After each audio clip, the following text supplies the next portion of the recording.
날씨가 갑자기 또 추워졌습니다. 날씨를 보면서 우리의 인생을 한번 돌아보게 됩니다. 이제 추위가 가신 것 같다가도 예기치 않게 또 추워지는 것을 보면서 우리의 인생은 따뜻해질만 하면 또다시 추위가 몰려오고 예상치 못한 추위 속에 떨 때가 있습니다. 그럼에도 불구하고 우리가 신앙생활 하면서 하나님께 기도하고 또 나아갈 때 새 힘을 얻게 되는데, 때로는 고난이 찾아왔을 때 기도조차 나오지 않을 때가 있습니다. 우리는 흔히 힘들면 기도하면 된다고 때로는 쉽게 말하지만, 그것이 맞는 말이긴 하지만 때로는 감당할 수 없는 고난을 만나게 되면 인생에서 그런 어려움 속에 하나님께 찾아가는 것도 또한 기도하는 것도 쉽지 않을 때가 있습니다. 마치 깊은 물속에 잠긴 것처럼 먹먹해지고 또 내 기도가 벽에 부딪혀 다시 돌아오는 것 같은, 또 하나님께서 침묵하시는 것 같은 그런 느낌을 받을 때가 있습니다. 광야에 홀로 버려진 것 같고 그 지독한 고독감이 고난 중에 우리의 마음을 더 힘들게 합니다. 그럴 때 우리는 어떻게 해야 할까요? 그럴 때는 억지로 어떤 기도를 하려고 하기보다 때로는 누군가 기도한 그 기도문을 가지고 읽고 묵상해 보는 것이 참 도움이 됩니다. 눈을 감고 기도의 자리로 나아가기조차 힘들 때에 그저 그 기도문을 속으로 읽어보면서 혹은 작은 목소리로 읊조리면서 기도하는 것이 신앙에 큰 도움이 될 때가 있습니다. 조셉 스크리븐 목사님이라는 분이 있습니다. 그분은 아일랜드에서 태어났고 그것에서 대학을 졸업한 후에 행복한 미래를 꿈꾸며 결혼을 앞두고 있었습니다. 근데 결혼식 하루 전에 약혼녀가 말을 타고 오다가 그만 낙상하여서 강에 빠져 죽고 말았습니다. 너무나도 큰 충격을 받은 이분이 그의 삶을 다 정리하고 캐나다로 이민을 갔습니다. 시간이 얼마 지난 후에 이제 마음의 정리가 되어서 또다시 캐서린 로체라는 한 자매를 만나서 결혼하기로 했습니다. 근데 약혼 이후에 이분이 폐렴에 걸렸습니다. 4개월 동안 앓다가 결국 세상을 뜨게 됩니다. 즉, 이 목사님은 2번이나 결혼 전에 신부가 죽게 되는 아주 큰 고통을 겪게 됩니다. 얼마나 기가 막힐 노릇입니까? 큰 슬픔 가운데 있는데 또 고향 아일랜드에서 어머니가 위독하다라는 소식이 들려옵니다. 근데 당장 어머니께 달려갈 수 없는 형편에 있었습니다. 그래서 하나님 앞에 엎드려 눈물로 기도를 합니다. 기도하던 중에 성령의 감동으로 신앙의 시를 쓰게 되었고, 그 시를 어머니에게 보내어서 나중에 그 시가 곡이 붙여져서 만들어진 찬송이 있습니다. 그 찬송이 바로 369장 죄짐 맡은 우리 구주라는 찬양인데, 우리 한번 불러보겠습니다.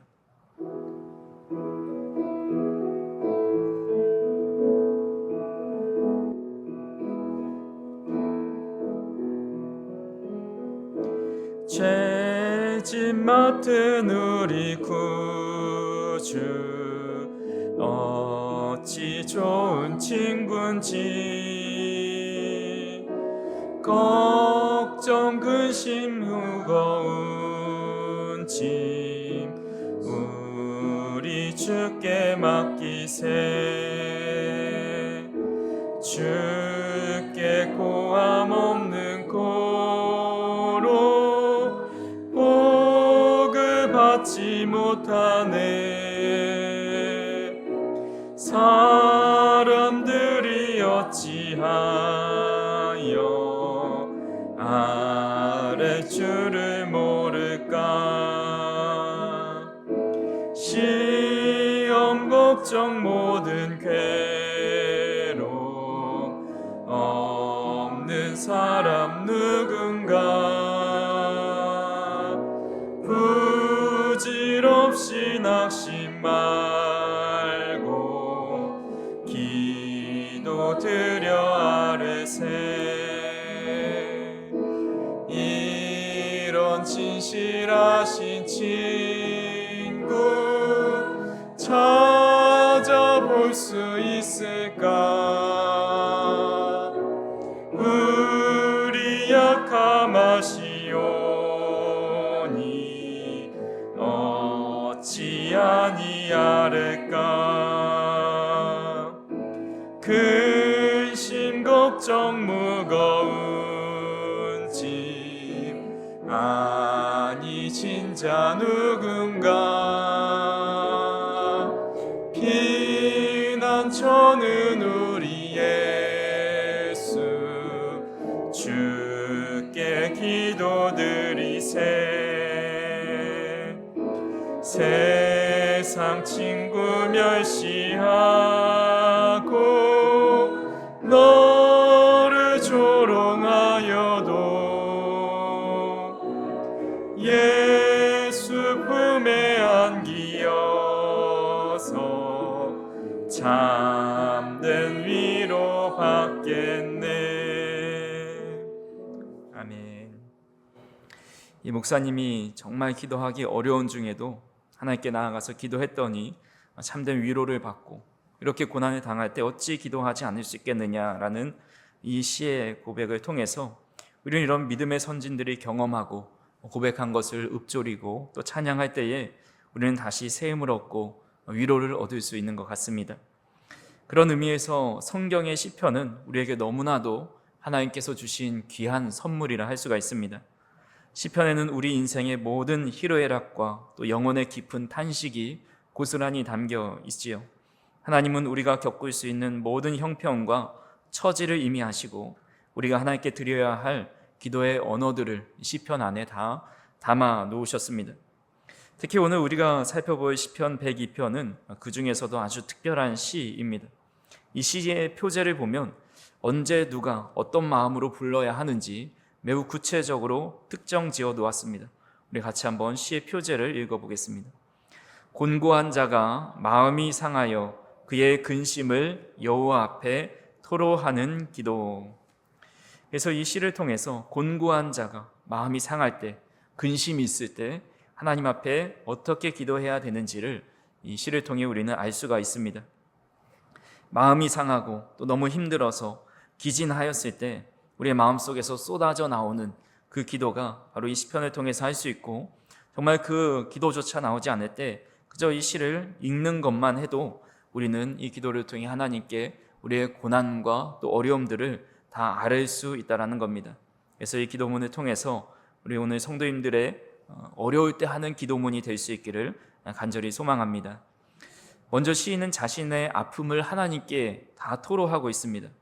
1절과 2절에 보면 내 기도를 들어주소서라고 하나님께 간구한 뒤에 3절부터 11절까지 아주 길고 또한 집요하게 자신의 고통을 나열합니다. 나는 아프고 외롭습니다. 나는 밤마다 밤을 지새웁니다. 나는 죄를 먹고 눈물에 물을 마시고 있습니다. 마치 자신이 의사 앞에 서서 자신의 증상을 하나하나 설명하듯이 자신이 얼마나 고통스러운 상황인지 하나님 앞에 낱낱이 보고하고 있습니다.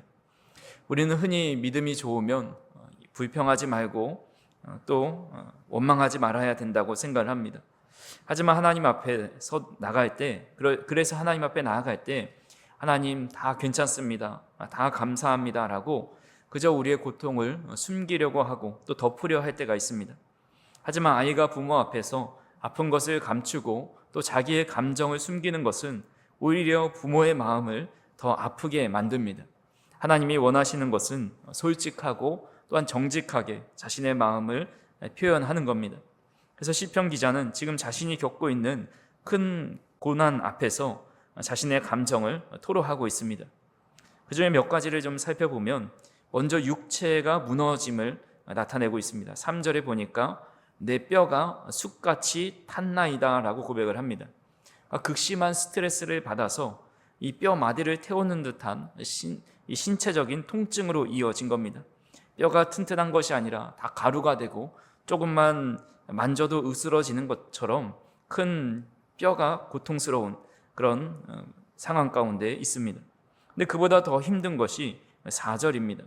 4절 말씀에 보시면 내가 음식 먹기도 잊었으므로 내 마음이 풀같이 시들고 말라 버렸사오며 라고 말을 합니다. 사람이 아무리 힘들어도 배가 고픈 법입니다. 시장하다라는 것은 생존 본능이지요.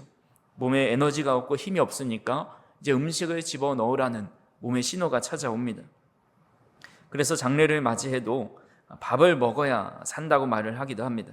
근데 시인은 지금 먹는 것조차 잊어버릴 만큼 완전히 무너져 내린 상태입니다.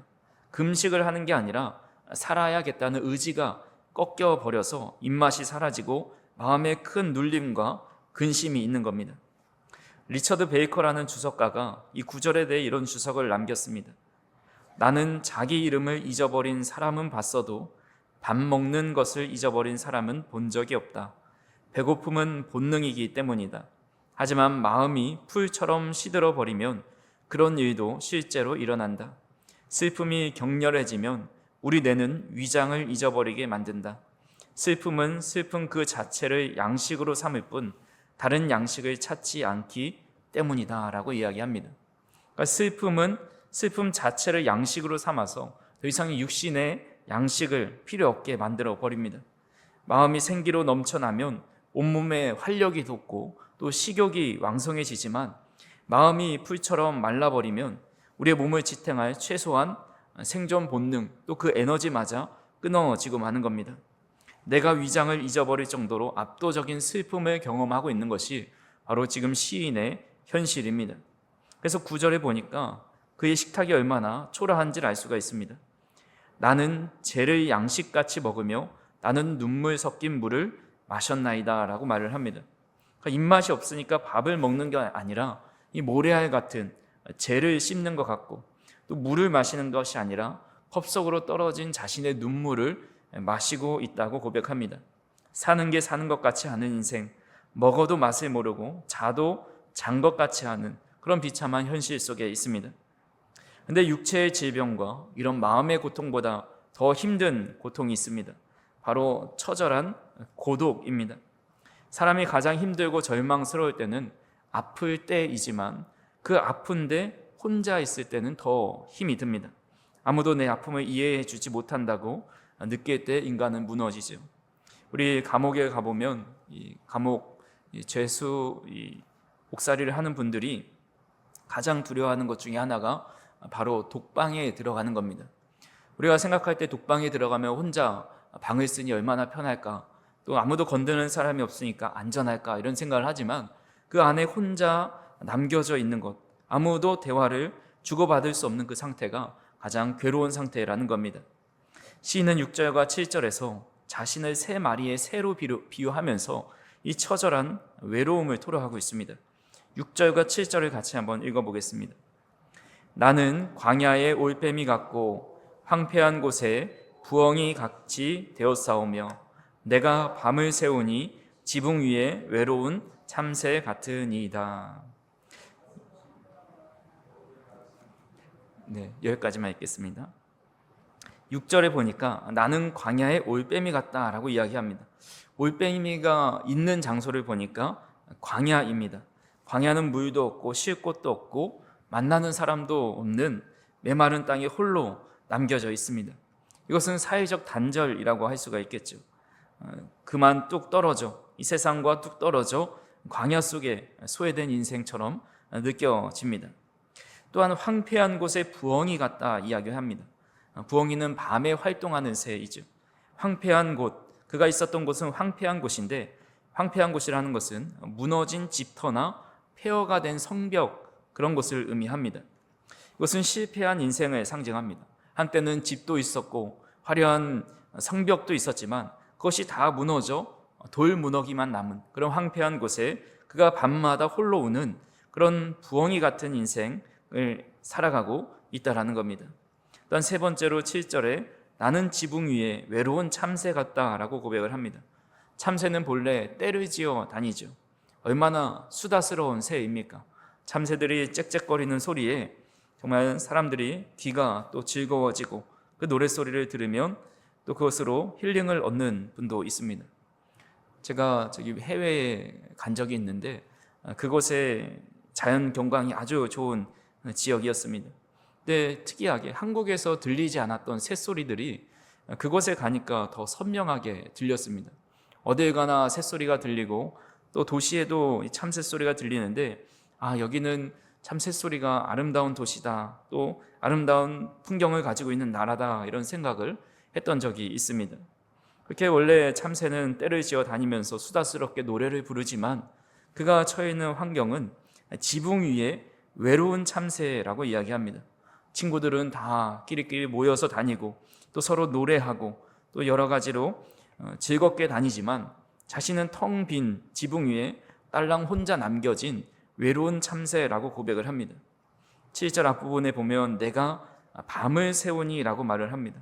남들은 가족과 따뜻한 집에서 잠든 그 시간에 혼자 찬바람 부는 지붕 위에서 잠 못 이루고 떨고 있는 참새의 모습을 자신의 모습과 동일시하고 있습니다.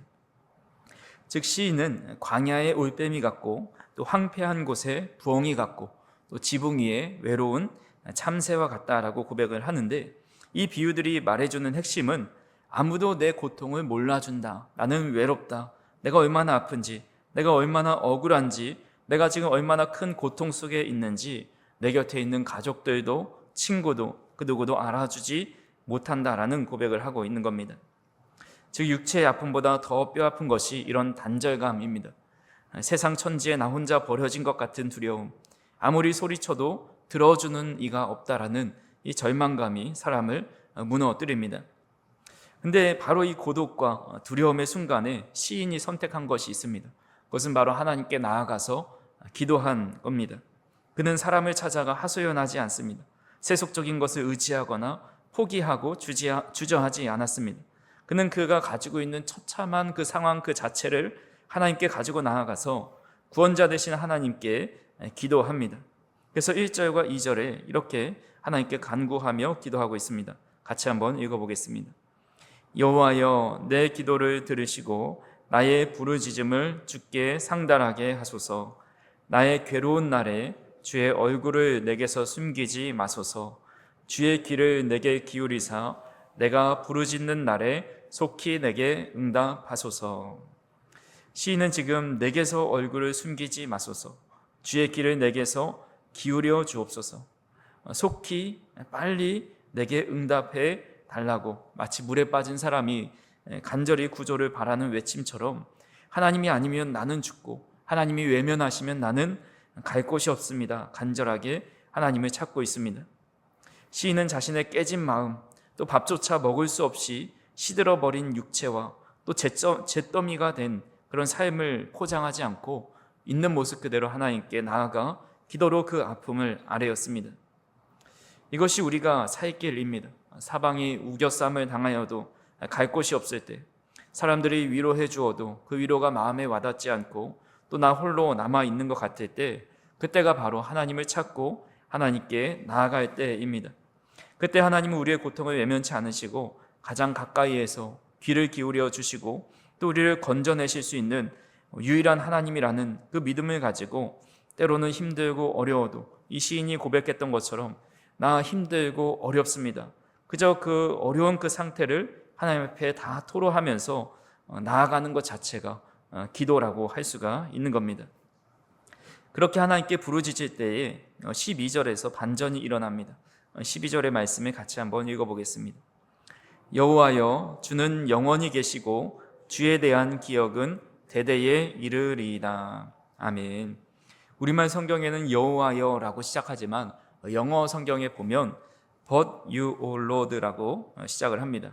But이라는 그러나라는 접속사가 들어가 있습니다. 그래서 공동 번역에 보면 그러나 야훼여라고 번역을 해놨습니다. 11절까지 시인은 나 자신을 보면서 내 인생이 끝났다, 내 환경을 보면서 나는 다시 일어설 수 없다, 자신의 초라한 모습만 바라봤습니다. 그러다가 하나님께 나아가서 하나님께 시선을 돌아보니까 그 절망이 소망으로 바뀌게 됩니다. 그의 눈에 들어온 첫 번째 소망이 바로 회복의 때입니다. 13절에 보니까 주께서 일어나사 시온을 긍휼히 여기시리니 지금은 그에게 은혜를 베푸실 때라, 정한 기한이 다가옴이니이다 라고 고백을 합니다. 본시의 기자가 누구인지 정확하게 알려지진 않았지만 시인으로 거론되는 인물들이 있습니다. 다니엘, 예레미야, 느헤미야 같은 인물입니다. 이들의 공통점은 바로 예루살렘이 바벨론에 의해서 철저히 파괴되어 돌무더기와 티끌만 남은 그런 황폐한 땅 가운데 살았던 인물들입니다. 그래서 이런 인물들 외에 포로기에 활동했었던 다른 어떤 선지자로 보기도 합니다. 즉 본시의 배경은 이스라엘 역사 속에서 가장 황폐한 시기였고 또 인간적인 눈으로 보면 재건이 불가능한 상황이었습니다. 하지만 하나님께 시선을 옮기자 시인은 소망을 갖게 됩니다. 하나님께서 역사를 흘러가게 하시고 지금은 비록 폐허지만 하나님이 정한 기한이 오면 반드시 회복될 것임을 믿고 있었습니다. 14절에 보시면 주의 종들이 시온의 돌들을 즐거워하며 그의 티끌도 은혜를 받나이다 라고 고백을 합니다.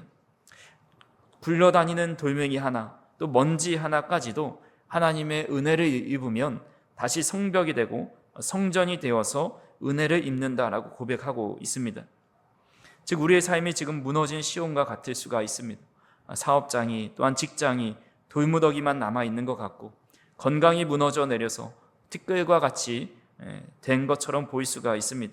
가정과 삶이 다 무너져 내린 것 같은 상황일 수도 있습니다. 하지만 하나님이 정하신 그 정한 기한이 오면 반드시 회복되어 돌들도 또한 티끌도 다시 거룩한 성전을 이루는 귀한 돌이 될 수 있다라는 소망을 가지게 된 것입니다. 그렇게 간절히 바라기는 우리가 당하는 고난과 또 어려움들 속에서 하나님께서는 정한 기한을 두셔서 반드시 회복할 날이 온다라는 그 소망을 가지고 살아가실 수 있기를 간절히 소망합니다. 두 번째로 시인은 하나님은 빈궁한 자의 기도를 멸하지 않으시기에 소망을 품게 되었습니다. 17절 말씀을 같이 한번 읽어보겠습니다. 여호와께서 빈궁한 자의 기도를 돌아보시며 그들의 기도를 멸시하지 아니하셨도다. 아멘. 여기서 빈궁한 자를 히브리어로 아르아르라고 합니다. 매우 독특한 단어인데요. 이것은 단순히 돈이 없는 가난한 자를 의미하지 않습니다. 이 단어는 벌거벗겨진 자, 모든 것을 다 빼앗긴 자라는 의미가 있고 더 나아가서 사막에 앙상한 뼈만 남은 가시만 있는 떨기나무를 의미하기도 합니다. 잎사귀 하나 없이 말라 비틀어져서 바람이 불면 부러질 것 같은 그런 초라한 모습의 나무입니다. 이 단어는 11절까지 나는 죄를 먹고 지붕 위의 참새입니다 라고 울부짖었던 그 시인의 모습입니다.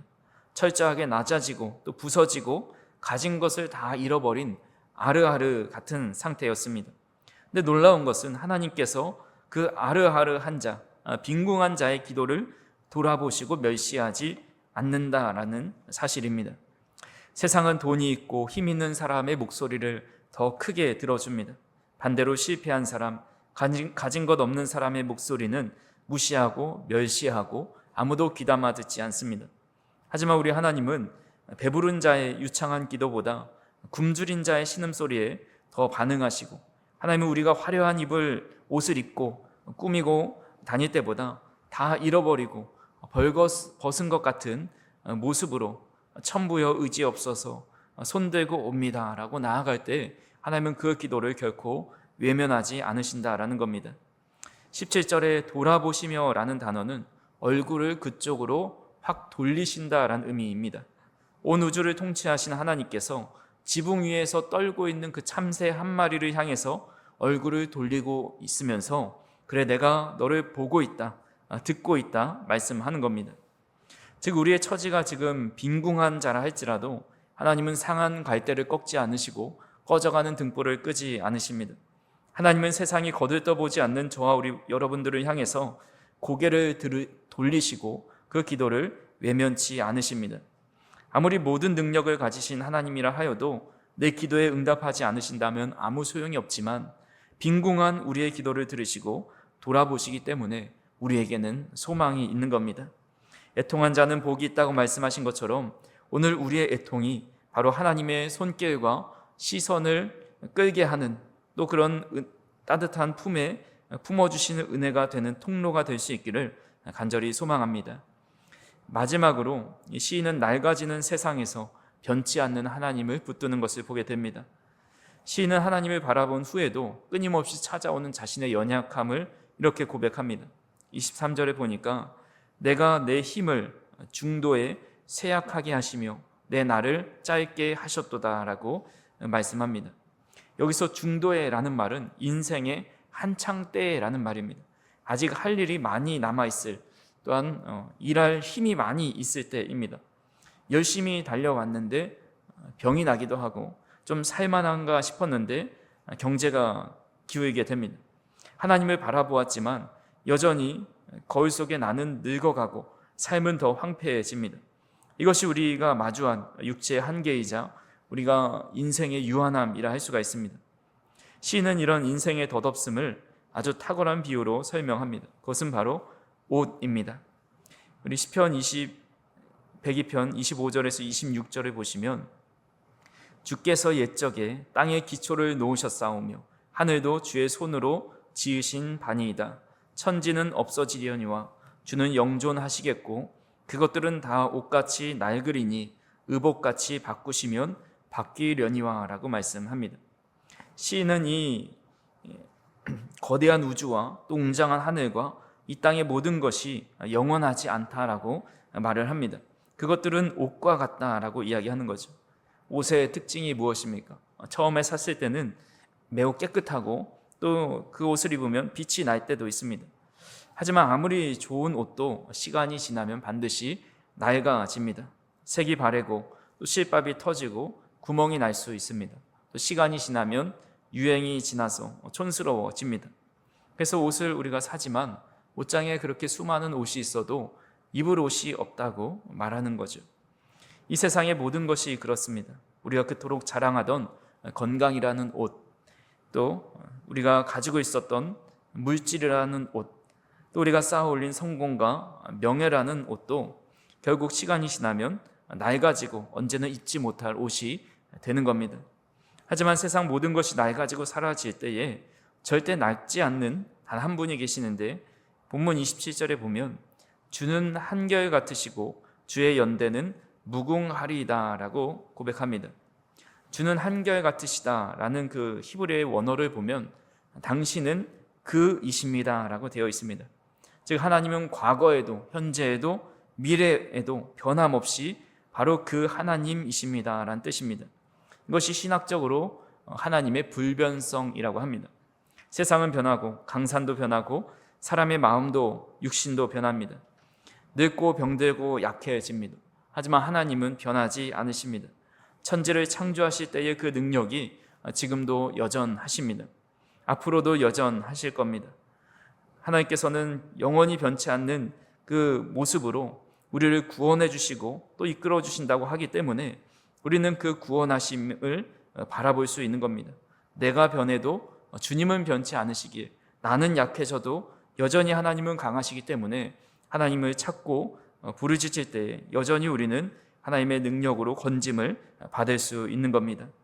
그렇게 날마다 새하여가는 우리의 육신과 주변을 바라보지 않고 하나님만을 바라볼 때에 어떤 복을 주시는지 28절에 이렇게 말씀하고 있습니다. 같이 한번 읽어보겠습니다.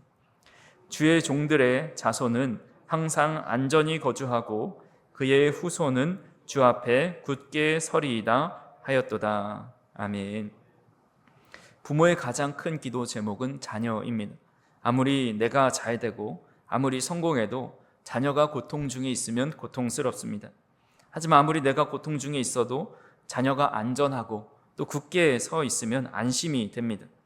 어떤 상황에서든지 하나님을 향해 기도하는 사람은 하나님은 그 사람뿐만 아니라 그의 자손을 항상 안전하게 거하게 하시고 주 앞에 굳게 서게 하시는 축복을 주신다 약속하셨습니다. 그의 자손이 항상 안전한 것만큼 우리가 더 평안한 것은 없는 겁니다.